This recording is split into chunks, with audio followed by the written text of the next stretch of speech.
said it before, I already reprimand Danmar Dayaw. You know, Kuya Danmar, if I were you, do not create a fake account. You know that Escal Penumbra is the one who create fake account of Rocky Tulog. Oh, who else? Danmar Dayaw created a fake account of Rodelio Daguman. And Sangkay Janjan who created a fake account of Mrs. Annie Gill. Oh, even Ate Dina Guillermo, who's the one who created the fake account of Mrs. Annie Gill, the mother of David, to troll the mother of David Gill that she has nothing to do about Cedric. Even Kuya Rodelio Daguman as well, he has nothing to do about Cedric. If I were you, Danmar, I would likely to say, you need to stop creating fake account. You know, when you create fake account on Facebook, I said, when you harass Kuya Rodelio Daguman, you know, I've been called that in the telephone, in Muntinlupa City Hall. Sir Rodelio Daguman is really busy. Oh, he's busy. Last 2024, he's busy. He's overwhelmed busy. He has a Facebook account, has a picture with his mother. Oh, he doesn't even know Ernest Marisigan. That fake account of Rodelio Daguman, that was alongside the picture Vice President Sara Duterte, it was made by fake account by Danmar Dayaw also, who created the fake account. That was you, Danmar. You're using Cedric Mariano to create fake account to troll everyone. For me, it's learn how to learn to move on, Danmar. Move on about Rodelio, please. You know, it's Holy Week. We can say, how would we use social media etiquette? You know, Danmar, learn how to be responsible in social media. I know I criticize those Marcos loyalists who were fake Filipinos to create a fake account, dummy account, to troll those people who were anti-Marcos, who were pro-Duterte. They have their own opinion.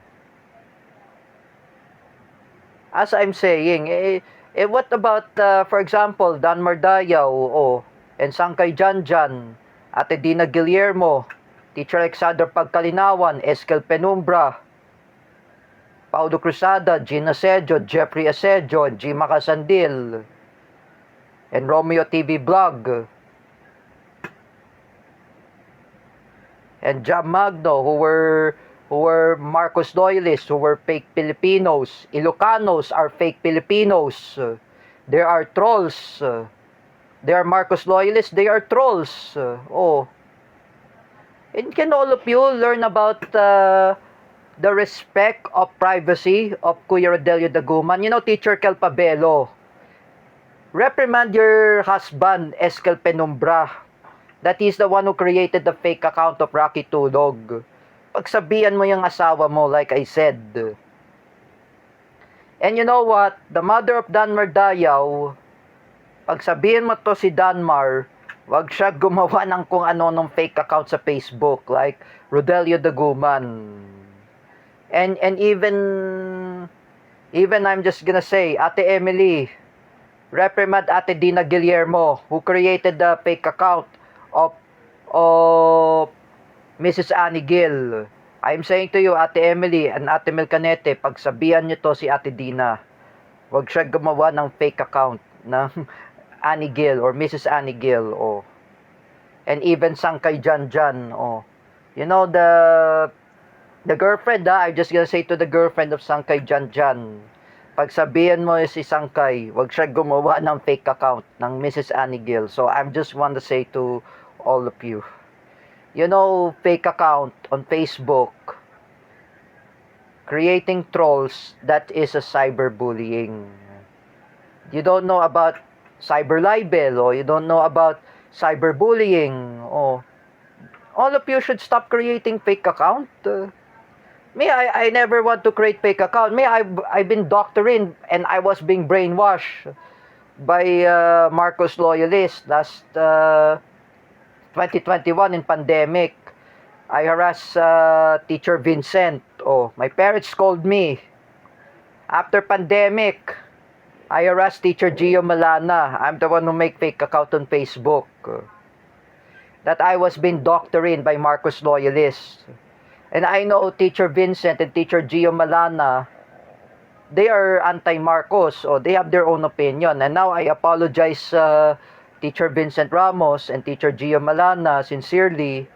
It will never be happen again because I talked with Jerick Silva in TikTok Live. Oh.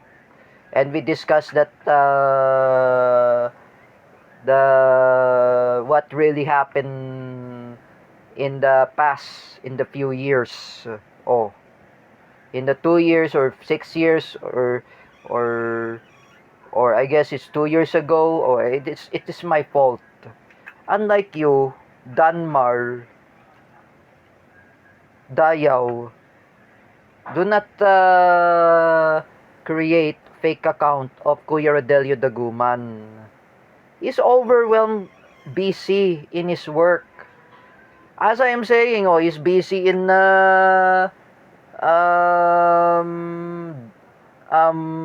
working in Muntinlupa City Hall. Oh, I was not there in Muntinlupa. Oh. And he's busy with his bonding with his family. Oh. And he has nothing to do with Cedric.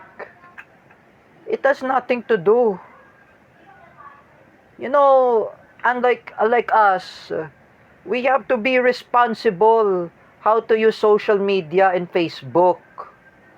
Here's I'm gonna say to all of you, those idiot Marcos loyalists who were fake Filipinos.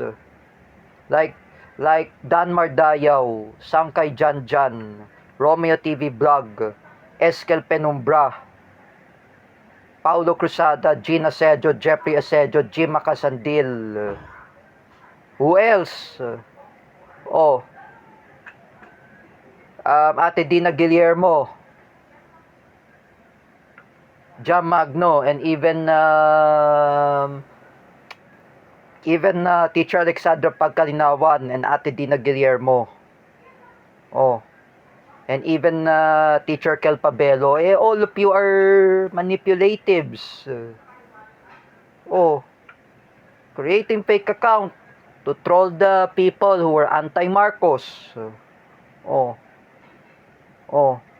Trolling those people are not really true. They have nothing to do anything. At least Eskel Penumbra had been reprimanded by Teacher Kel. That he will stop making fake account of Rocky Tulog. He reprimanded her husband. Unlike you, Danmar, you're not being reprimanded by your mother. Puro ka ganyan. Inaaway mo pala si Kuya Rodelio Daguman. Gawa-gawa ka ng fake account para sirain si Rodelio. That's not really good. If I were you, Danmar, Rodelio Daguman, Kuya Rodelio has no related to politics. He's not interested in politics. Alright? He has no related to politics.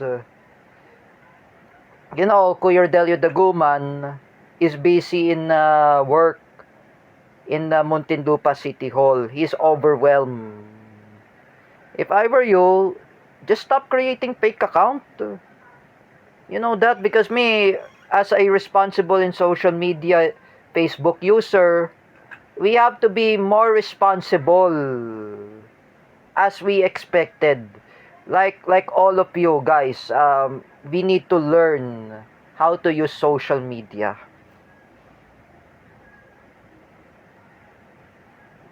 You know that, Danmar. For me, for what I did to David Gill, I attacked the church of Santa Maria de la Estrada. And I'm the one who's responsible. I attacked the Santa Maria de la Estrada. I'm the one who made the fake account of Ray Lawrence Chuanico. And now I was being doctored by Marcos loyalists who were fake Filipinos. I was been doctrined by Paulo Cruzada. Oh, this is my fault. Oh, if I were say to you, Danmar, delete that fake account of Rodelio Daguman Facebook page. Stop creating fake account. Even you, Felix Sabines, when you criticize Lance Salvacion, when you say about ATMA, he's a security guard. He has nothing to do about against the TVJ. If I were you, don't create fake account. That's all.